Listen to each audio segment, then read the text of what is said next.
Hi, me. This video is for me because I like thinking aloud. And I also like looking back at my videos and looking at myself. And I often don't look at myself when I'm talking. And even during the video, I've noticed that I'll look away. When I'm trying to remember something, I'm looking up. It's really neat. It's neat to see myself because I don't visualize normally, like in my normal course of things. So anyways, a new experience for me. It's a compassion inducing experience. I really like the image that I'm seeing in my YouTube channel. I like the personality that's coming through. I feel that the person that people could see in those videos, that character, because it is a character, but it's a character that really I do identify with and that I enjoy being with. I like being that person.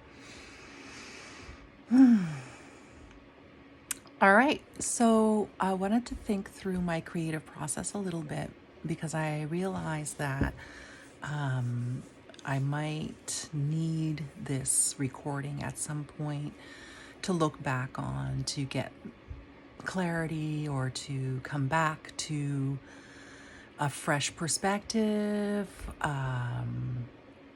What I'm about to do is, I think, to dive pretty deeply into my relationship to pain and maybe another understanding of my father-daughter dynamic. One that can I think that what's hooked me in all this time, because my father clearly has narcissism, perhaps some sociopathy.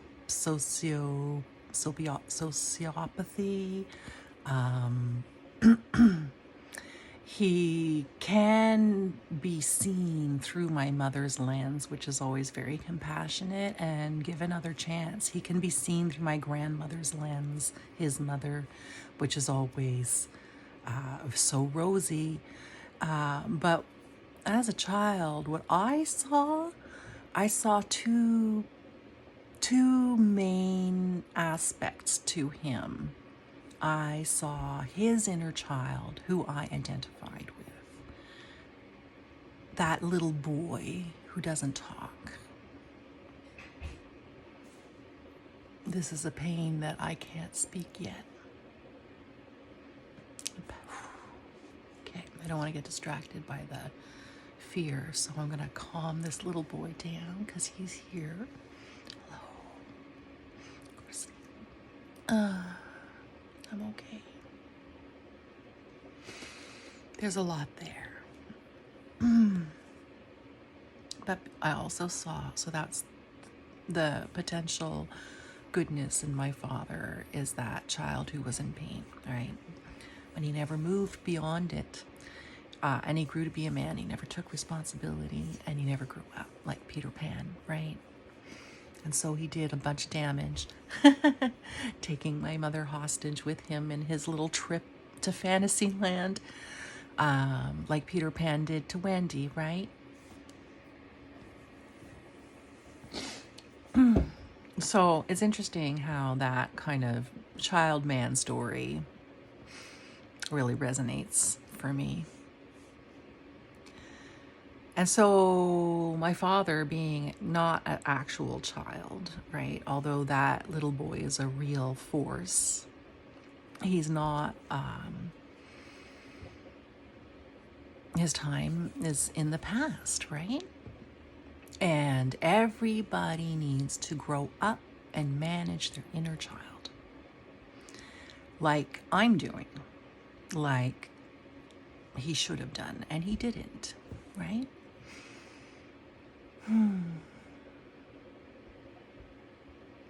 Sometimes when I look into the camera, I see my Aunt Vera.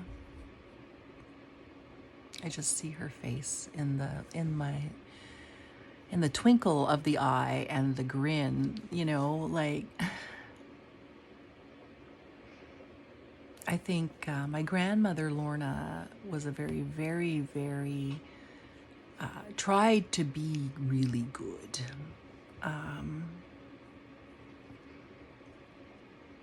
But also at the same time, you know, she loved who she loved, and I think he didn't treat her well.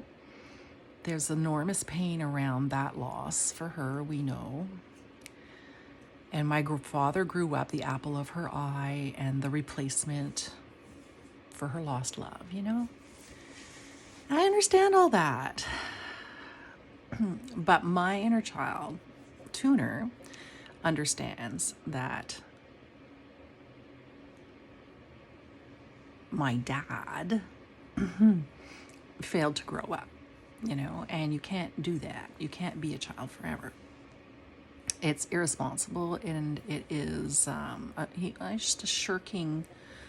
It's a shirking of responsibility. So I don't know if all these fancy psychological terms like narcissism, blah blah blah, you know, all these diagnoses of psychological ailments. What does it mean when we diagnose a person? We're also diagnosing their entire surroundings, their context, right? So that's not correct. We can't do that, right?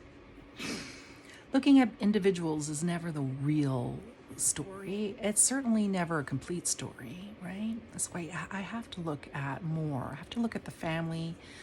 I have to look at the stories that were passed from family to family. And so intellectually, I really do feel like there's a merit, there's value in looking at the entire scenario that a child is living. To understand then the way that that individual will understand themselves and their boundaries and the differences between themselves and their surroundings, of which we are a part. All of us, all of humanity, the entire universe. Right? Context is like everything else. What else? Everything outside of my skin. That's the only boundary that I can come up with that can be universally recognized, you know?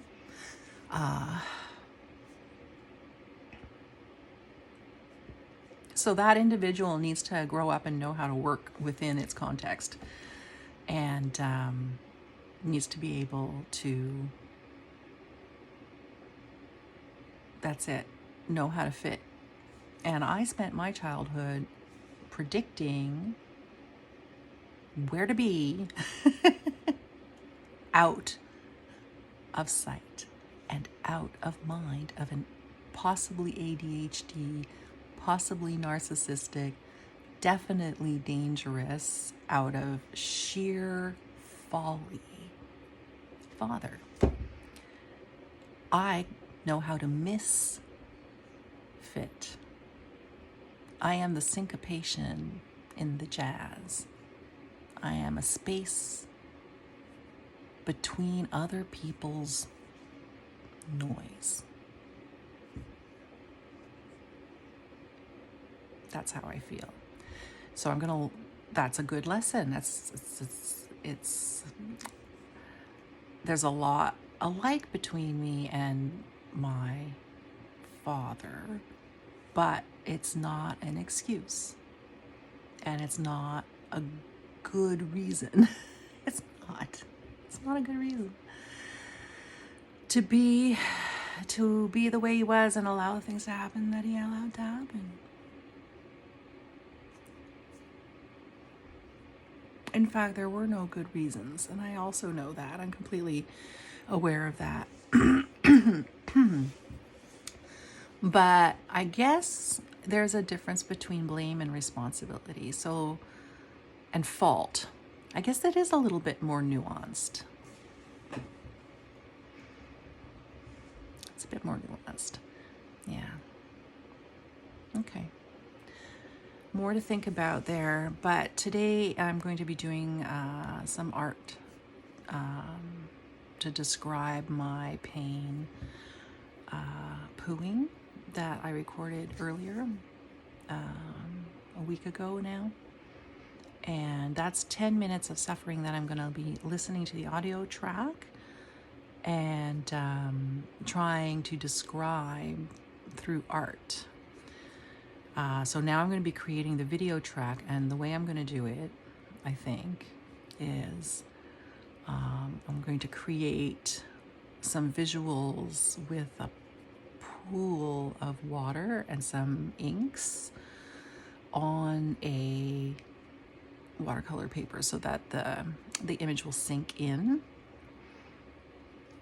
And I want to use like the water droplet surface tension effect to kind of add the inks and allow the inks to flow together, the different colors, to represent the movement of the stool in my bowel and the interplay of that movement with the nerve endings that are receiving these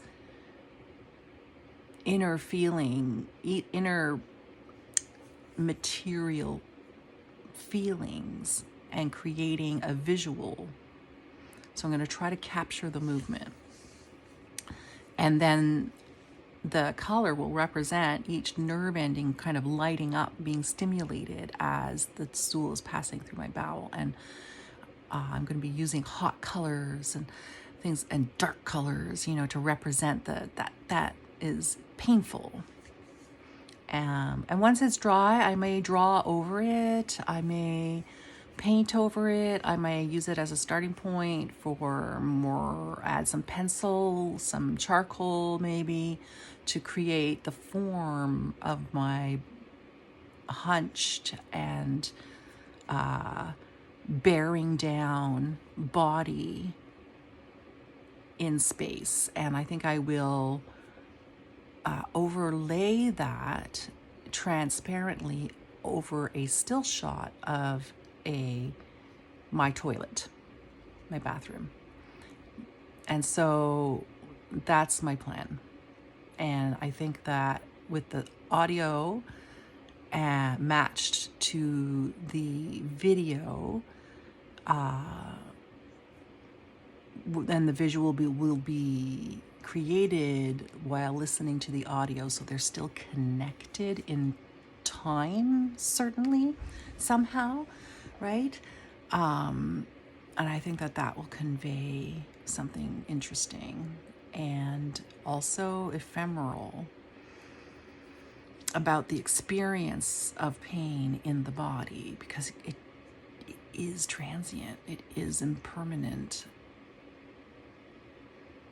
but its echoes in memory, in psyche, have their effects. Invisible though they are, they have emotional reverberations throughout me. So that's what I'm doing. And I don't know why. Okay.